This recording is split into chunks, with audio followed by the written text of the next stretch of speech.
Thank you all. Thank you, Sarah, so much. And thank you all for joining us today. It's been a tough and challenging week and a couple of days, and thought it would be important for us to all come together and provide some community care during this very difficult and challenging time. I'm going to introduce my friend, Dr. Margit Henderson. And before I do that, if you missed this, please make sure that you have a piece of paper and a pen available, as that will be something we'll be using during this session. So Margit is a psychologist, writer, and speaker who brings 20 years of experience coordinating political volunteers for local, state, and national campaigns.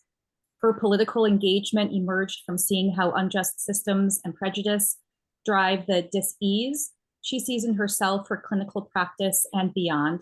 She works to bring lasting civil courage, especially to the disruption of racism in its myriad mutations.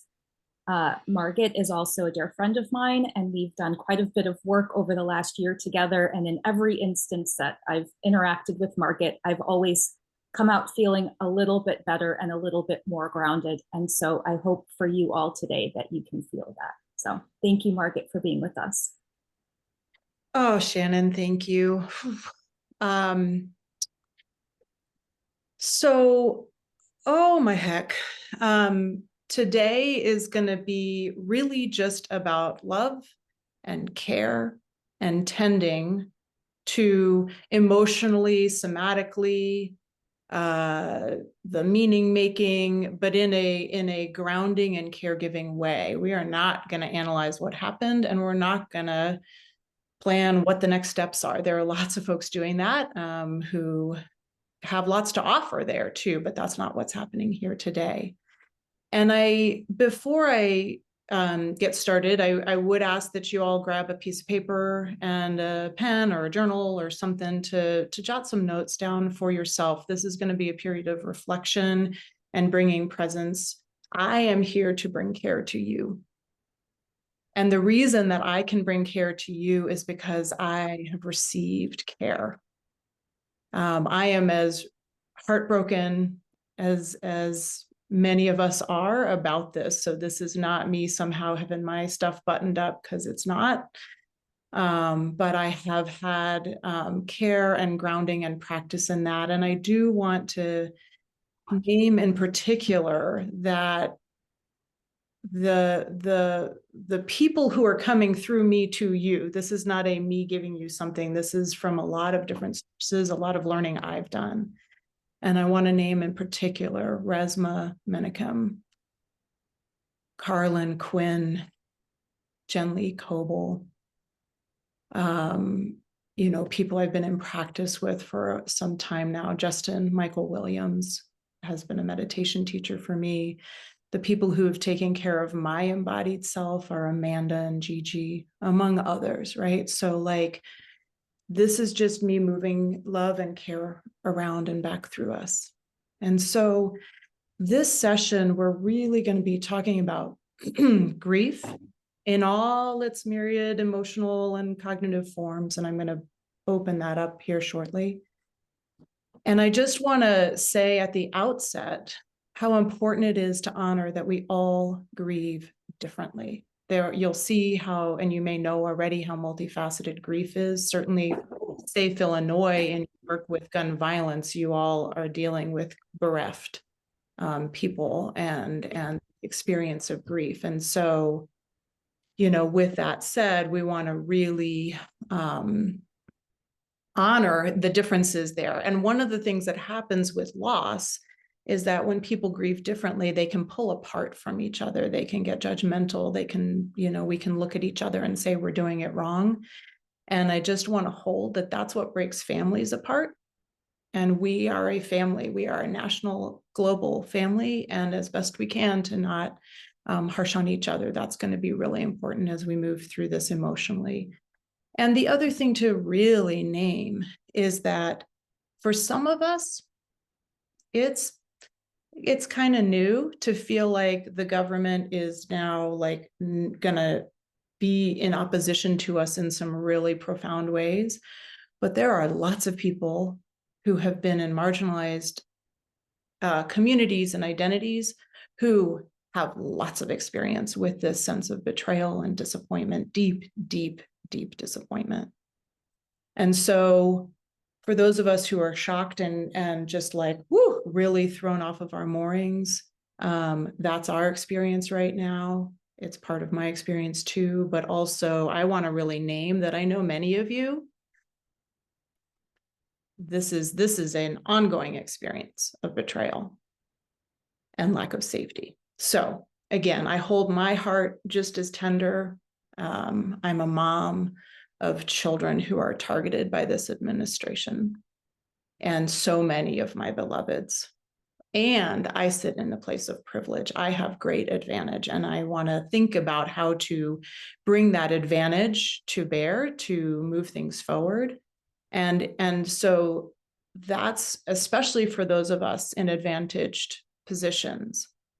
This work that we're going to do today is about tending to our collective and individual nervous systems so that we can find our way through the emotion that is here to teach us things, that is here to be honored, but also we don't want to get stuck in it, because we do need to move forward. And especially those of us with advantage, we need to show up. And again, you've heard me speak, for those of you who have been with us on these Safe Illinois calls throughout this election season, you've heard me speak before about civil courage and sustained engagement. And that's where we've got to do this emotional work so that we can show up from a place of love, from a place of solidness. And so, when we look at the nervous system, the central axis of the nervous system is the spine. And man, do we need to feel and find our spine and take care of our spine, because that's what it's going to take, among other things, for us to be grounded and move forward with that. So unlike the sessions that I've been attending, and I suspect you all have been too, that are strategic and analytical and whose fault is this and all that stuff, this session is about emotion, and among other things, but emotion can certainly, and we'll talk about this, include numbness. So you might find that your system is just shut down and you don't feel a darn thing, and that would be really normal. And you might find that while we're going here, you start to cry, you may start to sob, you may start to shake. You may start to feel a lot of things moving through your system. And what I would ask of you is, don't hop off of the Zoom. Stay with us. Stay here with me. Those of you who are watching this on recording, lots of people have asked for this recording. I see you when we're here with you, even though you're not in this space with us live. So allow the emotion to move. It needs to move. We're going to talk about why it's here, what it's here for.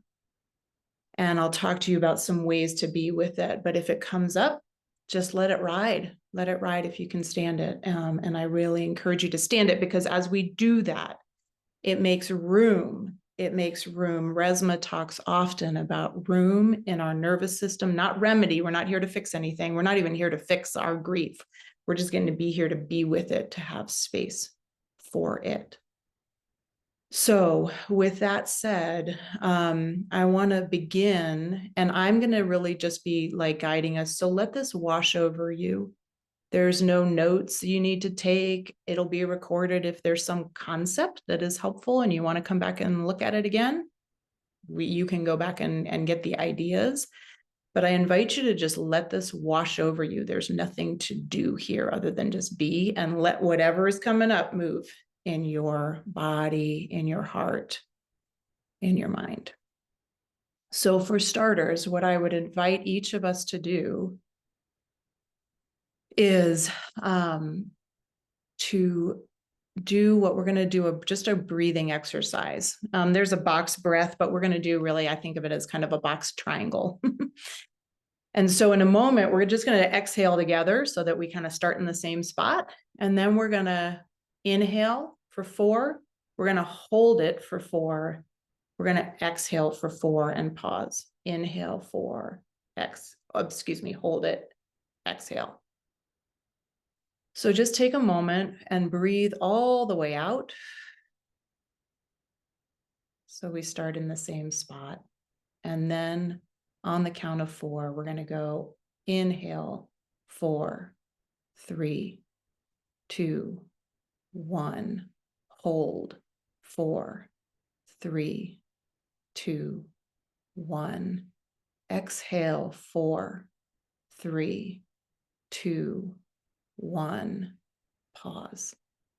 Inhale, 4, 3, 2, 1. Hold for 1, 2, 3, 4.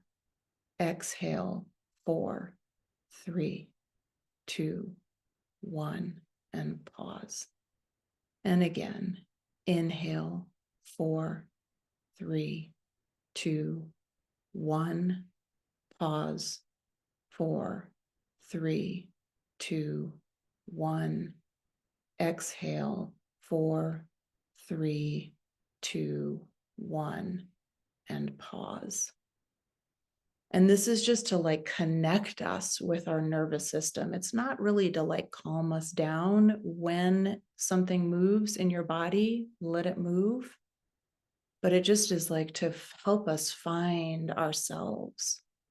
And in that spirit, what I would invite you to do now, especially in the face of great uncertainty, what is going to happen next? And the way the mind wants to scan out and be forward, out, way out ahead in the future and way up in our thoughts. I want you to feel one thing that is certain, which is gravity. And I want you to just, I invite you to notice your body in connection with wherever the touch points are. Feeling your body lying down, your body sitting down, standing up. Where do you have contact with the surface? The chair, the bed, the floor, and feel the weight of gravity anchoring us. And with that, again, the spine, the back body, we're very much propulsive out oftentimes. And I just invite you to scan the back of your head, your neck. Feel your shoulder blades come back, centered in yourself. Feel your spine, your sit bones, the back of your legs, the back of your calves, your heels. And again, just noticing gravity and allowing whatever is coming up to just be present. And just breathe, breathe, breathe for a moment. And what I would ask of you, if you can kind of come back to open your eyes if they were closed, rejoin us as a group, is to take a moment and orient to something, someone that you love, to bring love forward, not in some kind of like put a bow on it, love is going to make it all okay, because it truly won't, but it is where I would like us to come from. And if you want to share in the chat, just an orientation to love, who you're here for. And it can be, I'm here because I love myself and I need care. That's one of the reasons I'm here, is to be in community with each other. It can be a being, it can be nature, it can be anything. And if you'd like to share that, you're welcome to. And also there's no need if you're not wanting to connect in the chat, that is totally fine. So as we are coming into this time together, I am going to keep talking here and just share some pieces and some opportunities for self-reflection. And we're going to, again, go for a chunk of time here for you to be tender and connected with yourself. And then once we've kind of done that piece of this program, then we're going to, open it up. And if people have gotten what they needed, you can step out. If you want to share and be in community for a little bit, we'll have time for that. So with that said, I'm going to share. Hang on a second.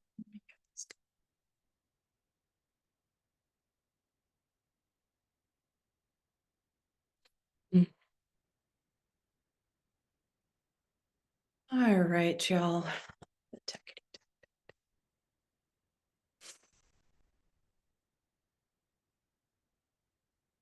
Okay, so this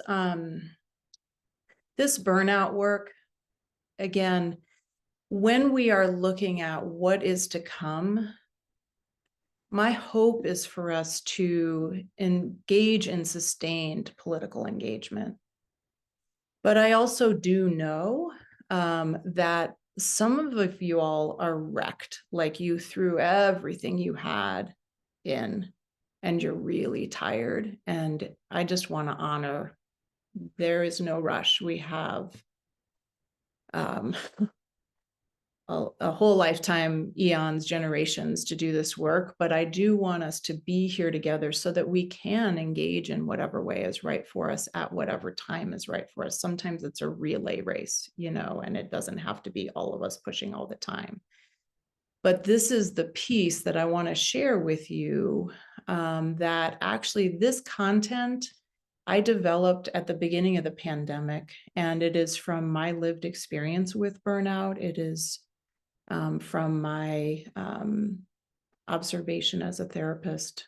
And so I'm going to share with you some concepts, but again, this is for you to connect and not so much for you to think about it. So burnout is, this visual is like, oh my gosh, right? And the feeling of just exhaustion and feeling disengaged and powerless, I think is, for a lot of people, what this outcome has brought forward.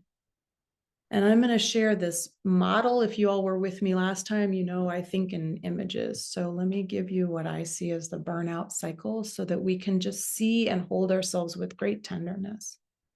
And most of us come to political engagement with an intention to be helpful. Like we are showing up like we're going to save the world. We're going to change gun violence. We're going to elect Harris. We're going to stop Donald Trump. Like we mean to be helpful and show up. Sometimes we bring an idealism to that. Like we have a hero kind of sense of what's going to happen, how it's going to be great. And then we hit the brutal reality. And again, these are frameworks that I set up during the pandemic, but it is true as it is now as then, that there are overwhelming needs that are bigger than us, that there are inadequate resources and systemic barriers. And now we have a huge, scary systemic barrier in what's happened in the election, but that's always been there. A lot is kind of being revealed, but these are not new. And then we go from, I'm ready to be helpful, I'm going to save the day, to feeling helpless. And that is what underlies burnout, in my opinion, is the helplessness. And helplessness comes in like two main flavors. Distress, which is where we just collapse. And that's that kind of like burned out, shut down, bereft experience. And it's also anger. And I would say actually rage, like helpless rage is like, no, I cannot have this be what's happening, right? And that's very activated and very embodied in a flared kind of way. And we just, it's big, it's intense. And so with this helplessness, that is that powerlessness of burnout. It's incredibly painful when we're like up against it.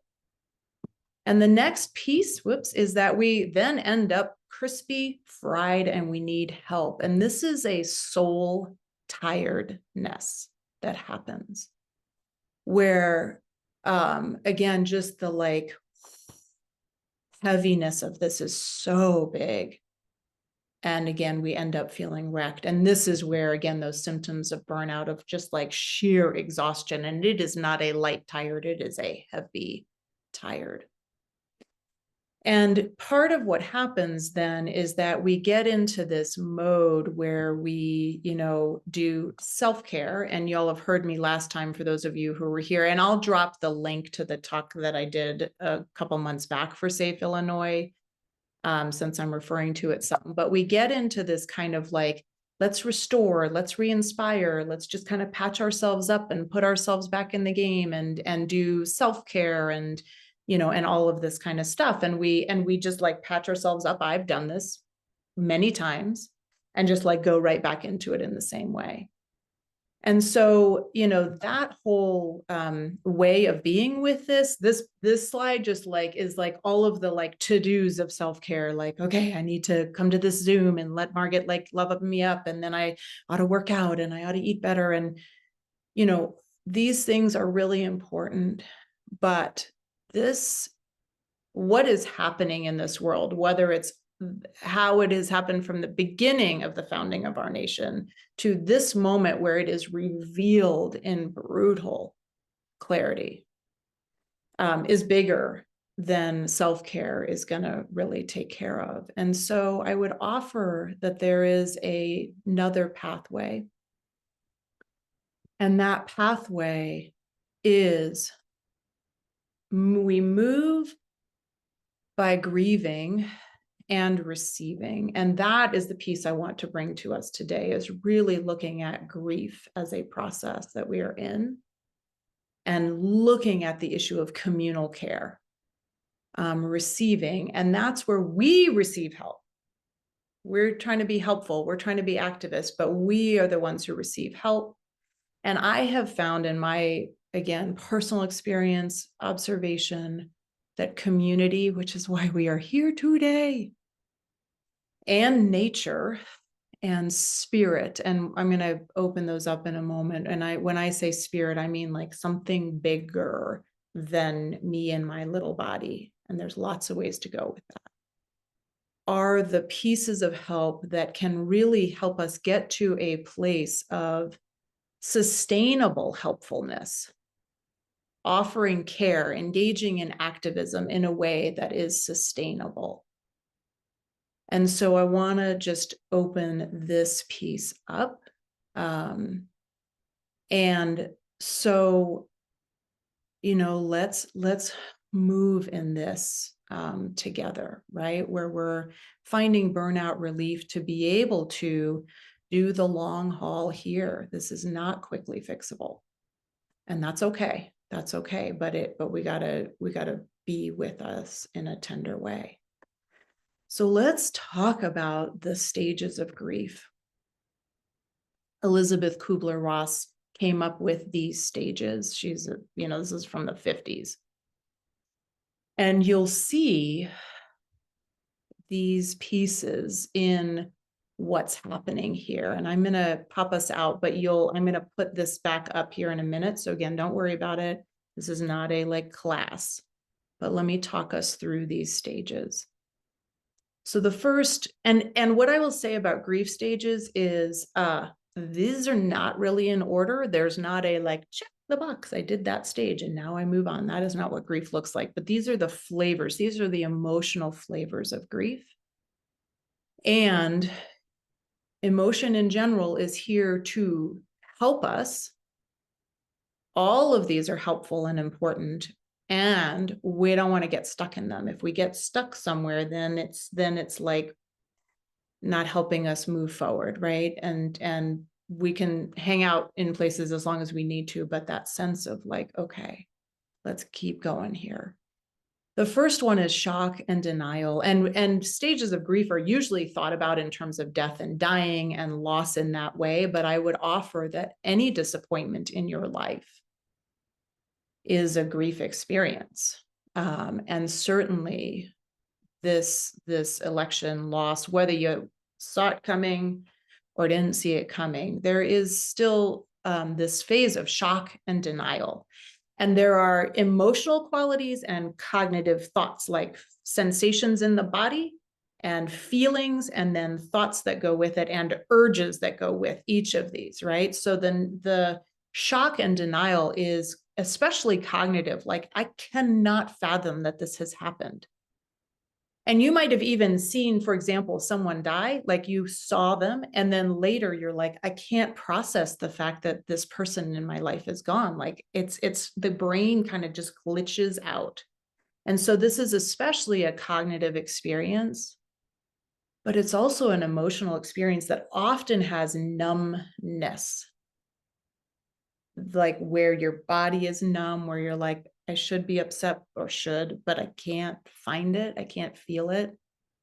And the helpful aspect of shock and denial is to protect us from overwhelm.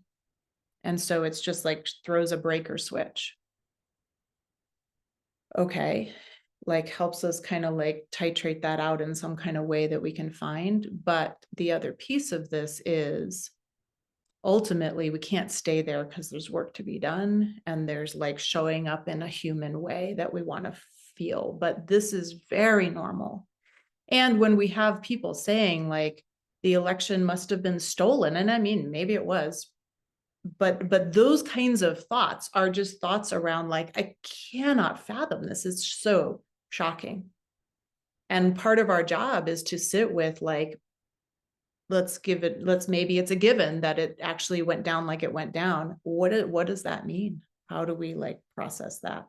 But shock and denial buffers us from that. The next stage, and again, these are not in order, another stage, let me say, is what we typically think of as grief, which is sadness, despair. And when that moves through your body, it is tearfulness. It is heavy, the weight of grief. Despondency, right? Like those pieces where the pain of this is so at the forefront. It is often like right in the chest where it's tight. Heartache is real with grief of every kind, and this as well.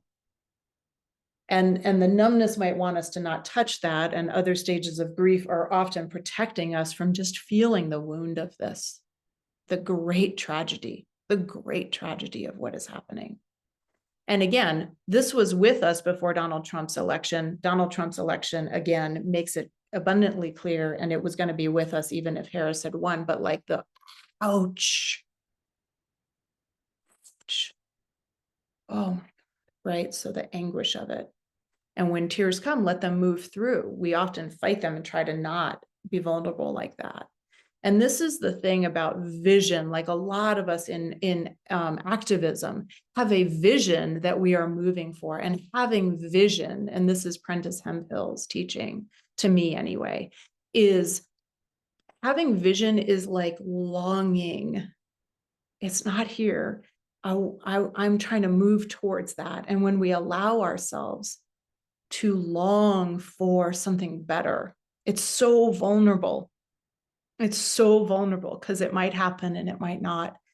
And if and when it doesn't, then it is like, okay, we do need to deal with the sorrow of that. And it's heavy. Every day, there's been weeping in me. There's been numbness in me. Like these are in me, through me also. I'm not here with it buttoned up. Another stage, which did not make the Kubler-Ross stage cut, but I'm going to put it in here, is fear. And that is true when we've lost a loved one. That is true when we are an activist for gun violence. It's fear. It's fear for our children. It's fear for our community. It's fear for our world, right? There is fear in the mix with grief too. If we've lost a loved one to cancer or to dementia, fear arises about our own futures, right? And so fear is very future focused. It's a lot of anxiety, and that is very much in the grieving process with this election. And so, again, for those of us who have been in advantaged positions, who haven't felt targeted in quite the same way as we might now. Lots of people have experience riding that fear to courage, but many of us don't, and that's okay. But like, we got to be with it now. The next one is anger. And we see that flare. Again, it's helpless rage. It's, I don't want this to be happening like this. And so that fierceness, that activated energy is big, it is intense. And what I would say, as that arises in your body, let it ride. Do not do anything harmful, right? So there's the urge, there's the energy, and then there's the body that wants to do something.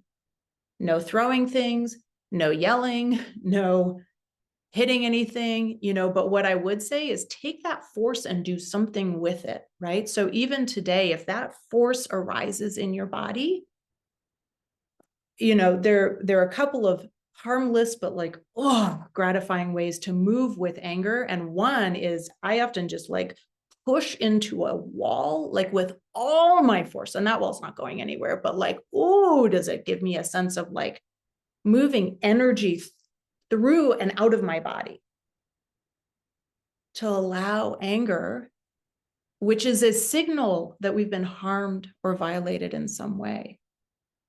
And anger isn't always accurate. It's not always accurate. Sometimes we're telling ourselves a narrative that isn't true, but it is an energy that needs to be contended with and does not need to be just stuffed down, because it does energize our activism. Another one, and actually, I mean, I do this a lot when I'm angry, is to allow my face to express what Resma teaches as warding and warning. It's like the fierce animalistic energy that like wants to come through my face in a like baring of teeth, in a energy. And I saw somewhere on something today, the haka, the haka, where literally in the legislative session in New Zealand, I believe it was today, people were coming forward in this embodied, fierce way.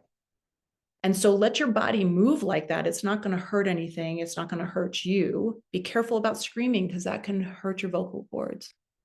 And we don't want to break. We want this to be harnessed in service of love. But it does move through, and anger is real. I don't want that to have happened in that way, which leads us to the next, I shouldn't say next, because they're not in order. You're going to bounce around, stage of grief, which is called bargaining. And bargaining is regret. Anything that comes with the sentence, if only. And holy moly, if you're reading any news source or any opinions, you've got 1,000 if onlys. If only she had had more time. If only it had been a different candidate. If only Biden had stepped down sooner. If only the Republicans, weren't so kowtowed by Trump. Whatever, like fill in the blank. And the thing about the regret phase, the thing about the bargaining phase, is that it is the learning part of this, where we go through whatever the loss has been, and we learn something. So we do need that. We do need to like have this reckoning, this like process of trying to sort out what to do next. So we do something different or whatever. But I will say to you, from a perspective of grief, there's also a lot of like garbage that we've got to sift through in the wreckage to like find the actual keepers. And so be cautious about like I call it picking at the carcass of this election, because there's so much to be proud of, whether it went our way or didn't. And how do we hold that with great tenderness? But know that when your brain is going, that's grief also. And so the last stage is acceptance. And people bounce in and out of acceptance also, of like, okay, this is happening. This has happened. This person has died. This election has happened. He will be inaugurated most likely. And like the acceptance in those moments of this is what has happened. And we find a way to be settled in our nervous system. And then we can think about now what. But as we're kind of moving through these stages, we just want to be really tender with it. And so coming back, what I would ask of you now is just to take some time now or later to be with these sentence starters. And you'll see the stages of grief right there, right? I cannot believe blank, whatever it is. And you'll have lots of different things in this. I cannot believe that this is where we are as a nation or as a world or whatever. I'm sad because, I'm afraid because, I'm angry because, and if only blank, whatever your, aggravation of the day or moment is, then Trump wouldn't have been elected. And just honor all of those as parts of grief. And again, they all have aspects that we need to tend to in order to learn what we need to learn and move through this. But the reality is that, let me see here. Did I lose my screen share? Yes, I did. Okay. Whoops. Margit, I still see it. Oh, you do? Okay, good, good, good. Strange. All right. So that said, I'm going to just give you all a moment to take some notes.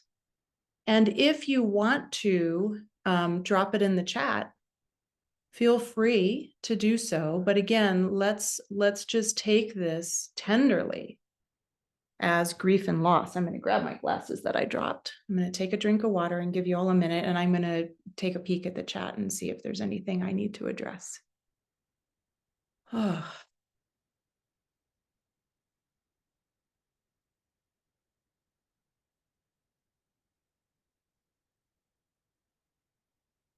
Hmm.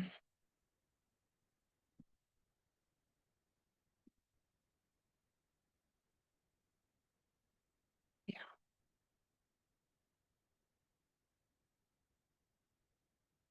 All right. So with that, I'm going to offer another short bit, and then we're gonna come into a more open discussion if you'd like. So the piece I want to separate out here is the experience of the process as separate from the outcome. We have, I'm going to stop the share for a second. When we're moving towards a goal, when we're trying to pass a bill, when we're trying to elect a candidate, we are absolutely focused on an outcome. We are looking at that vision. We have a longing for that experience to be manifested, to happen, right? And it's really important, and this is true with any kind of change we're trying to make, to be gentle about getting really outcome focused, because it can scramble our persistence. It can make it really hard to persist if the only time we're feeling proud of ourselves is when there's some kind of a box checky, I lost 10 pounds, I got the bill passed, I whatever, right? And so this focal point of the process is really, really, really important. And so however you think about that process, and as you look back at whatever you've been doing, whether it's with Safe Illinois, the Harris campaign, other ways that you've been engaged, to pay attention to what you were doing, whether it led to the thing you wanted or did not lead to the thing you wanted. Who are you being? And how can you feel proud of that? What are you learning? And how are you living your values? Because then no matter what happens, and this is not put a bow on it and it's fine, because it's not fine. It's really painful when the outcomes are harmful to our community members, to our world, to our beloveds, to the nation and the world. And we're we're especially coming into a period where there is less that we can control. It's not just Trump's election, it's the House, it's the Senate, it's the Supreme Court, it's all of that. But it's not that there's nothing that can be impacted. And so we do need to stay engaged in whatever way is right for you and your nervous system as you find your spine and as you find your solidness.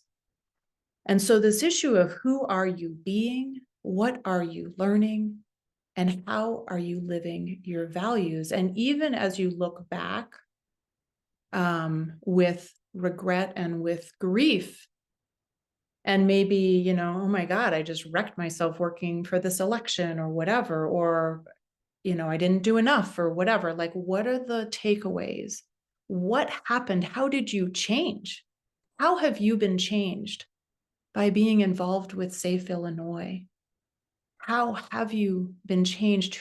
How are you different now? Who are you connected with now that you weren't connected with before?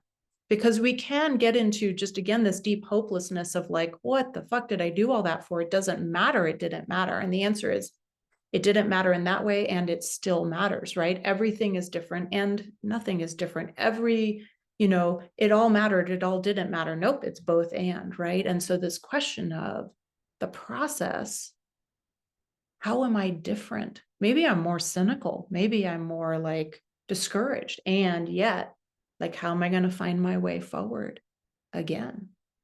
With each political engagement I've done, I've been changed in ways that have sometimes been, hard to bear. And in some ways that have been like, all have really deepened my soul. Sometimes they've broken my heart. I remember with, whoops, sorry, thought I silenced all my things, but not the watch. I remember with Women Wednesday, Cory Booker, when he talked about, if America has not broken your heart yet, you haven't loved her enough, is how he put it. And boy, the way that we just get wrecked when we're doing any kind of activism that is up against the edge of what's possible. You're going to win some, you're going to lose some. And sometimes we're going to lose really big. And I was thinking this morning about this process versus outcome. Who am I becoming? What am I learning? How am I living my values? And I was thinking about Selma. There was probably no one getting ready to walk across that bridge who thought that this moment was going to not end in great hardship. And this "we shall overcome someday" is what we hold on to. But when it's not today, how do we persist? Right? And it's that sense of, who am I? Who am I? Who were they as they put their foot on that bridge and kept walking? Who am I today? Who are each of us today? Coming to receive care, to find a solidness in each of us.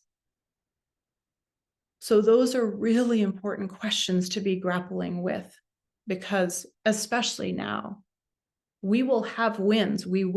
They will be, but it's a time of great humility.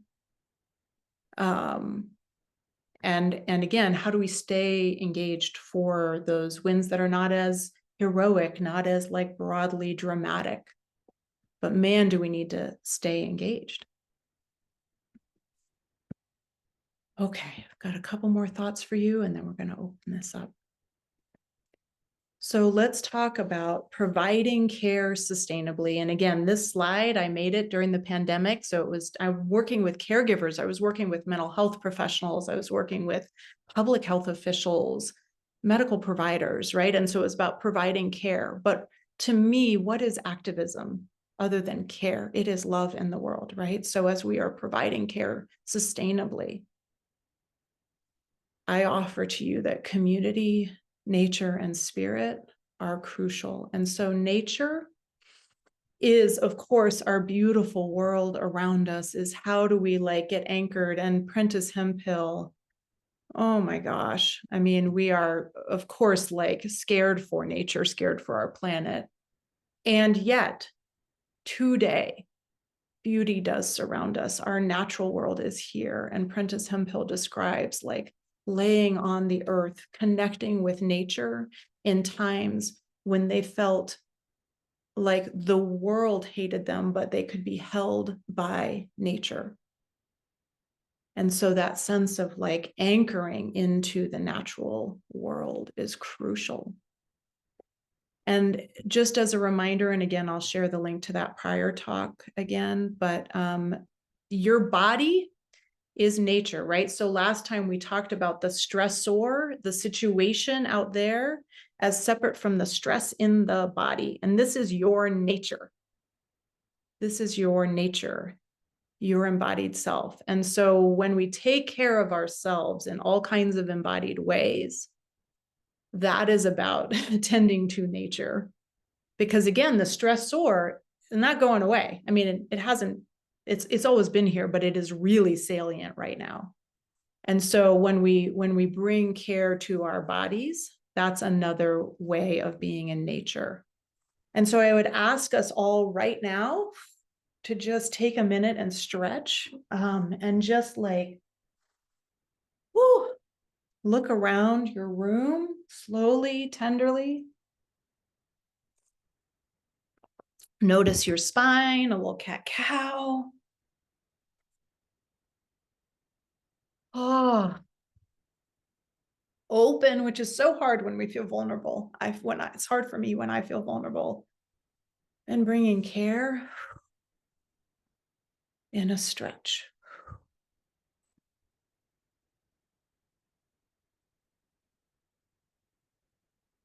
And then spirit. And for those of you with faith practices, oh my gosh, now is that moment. It's always that moment. But it's really like so much bigger than that, right? Is this issue of spirit, and vastness, awe. I'll share a link to an awe blog post video I made lately, because that is just like anchoring the ever loving heck out of me. Is like, we're so much bigger than this. I mean, people who look to ancestors and generations past and generations forward, right? Like that is the spirit that can really anchor us in this time. And again, what is this for you? How to play with these three. And then community. I mean, we are here, right? Like we are here right now in this Zoomy Zoom space. But I would also say, like, find your people in person. Oh my God, in person.